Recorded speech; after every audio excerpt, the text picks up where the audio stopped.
Ladies and gentlemen, which one is the highest seat in Kenya today that somebody can seek to represent? You guessed it right, that is the presidential seat. And today we'd like to look at the requirements that somebody needs to have in Kenya for them to be able to contest for the presidential seat. But before I go further, allow me to remind you that this is the Lindogweno Political Show, where we train women about politics and the political processes in Kenya, with the hope to increase the number of women who are going to participate in politics, and for those who are participating as candidates, to increase the number of the ones who are going to win elections.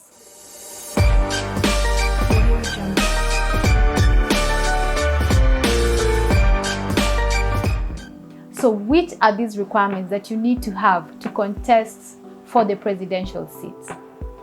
Remember that they are similar to the ones that somebody needs to have to contest as a deputy president. First, you need to be a Kenyan citizen by birth. You also need not to have dual citizenship. Not unless the citizenship that you have for the other country, you can't opt out of it legally.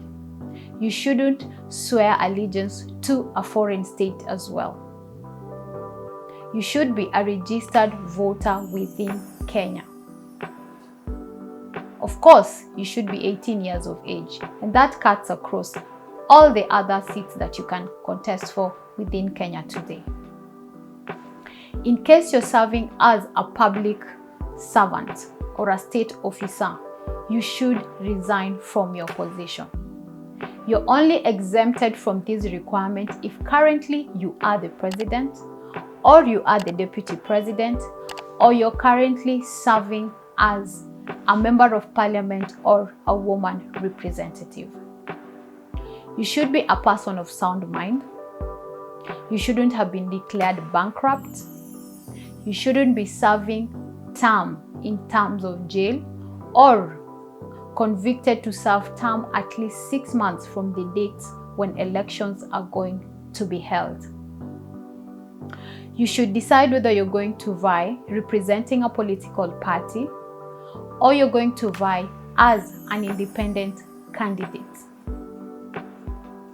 You should be in good moral and ethical standards as far as the Leadership and Integrity Act of Kenya is concerned. You shouldn't have been found to have abused office or contravened Chapter 6 of the Constitution of Kenya. You shouldn't also have been removed from office through an impeachment process or have been found to have violated Article 75 to 78 of the Constitution of Kenya. Remember that all the requirements that somebody needs to have to vie as a member of parliament or woman rep also apply to those ones that somebody needs to have as a president. So first you need to qualify as a member of parliament for you to be able to also contest as a president. The only seat that somebody needs to have a degree in Kenya today is the presidential seat or the deputy president seat. So have this in case you want to contest for this particular position. So yes, you've gone through all the requirements and you have found yourself a suitable candidate. And you could be wondering perhaps, which documents then do you need to equip yourself that you're going to submit at IEBC? IEBC in Kenya is the body mandated with holding elections. So if you're vying representing a political party, or if you're vying as an independent candidate, there are documents that you need to submit, and they're similar despite the route that you're using. And that is first, you need to submit a copy of your national ID or passport, depending on the document that you use to register as a voter. You also need to submit a photograph that is taken against a white background. I said that you need to have a university degree. Therefore, you need to submit certified copies of your university degree. In case you got your degree out of Kenya, you need to have the certificates, your certificates, certified by the Commission of University in Kenya. Once they have certified it, then you can present it to IEBC. You need to submit a list of 2,000 registered voters within Kenya. Now, if you're vying representing a political party, this list of 2,000 registered voters need to be members of that political party. And because you're vying representing a country, then this list of 2,000 need to be picked from the majority counties within Kenya. Remember that you're submitting this list both as a soft copy and as a hard copy. If you're vying as an independent candidate, you also need to submit a list of 2,000 registered voters within Kenya. But these voters should not be members of any political party. When you're submitting details of these 2,000 members, remember the copies of their ID cards will be needed. So equip yourself with that and submit it.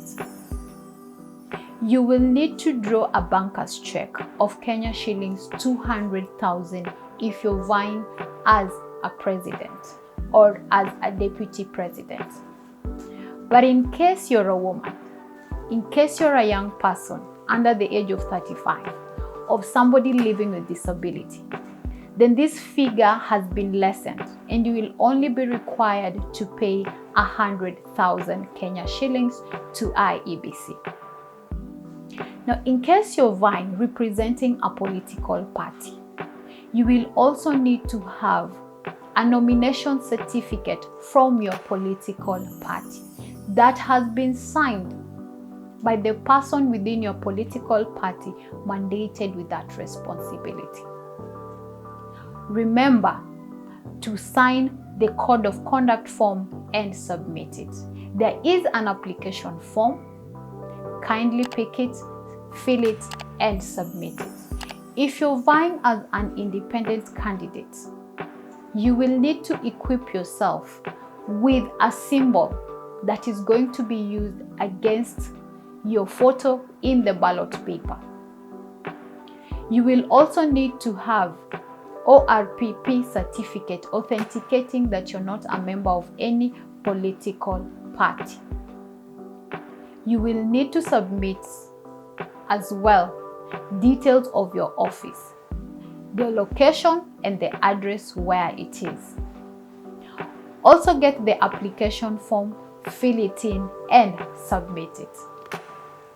Ladies and gentlemen, Kenya has never had a female president. Do you think that someday we will come to see Kenya having her first female president? I believe someday we will. But this will need a concerted effort of you and I. Together, let's join hands and let's change the narrative of women political representation. And let's see into it that someday the dream of Kenya having her first female president comes to fruition. Till next time, thank you and bye-bye.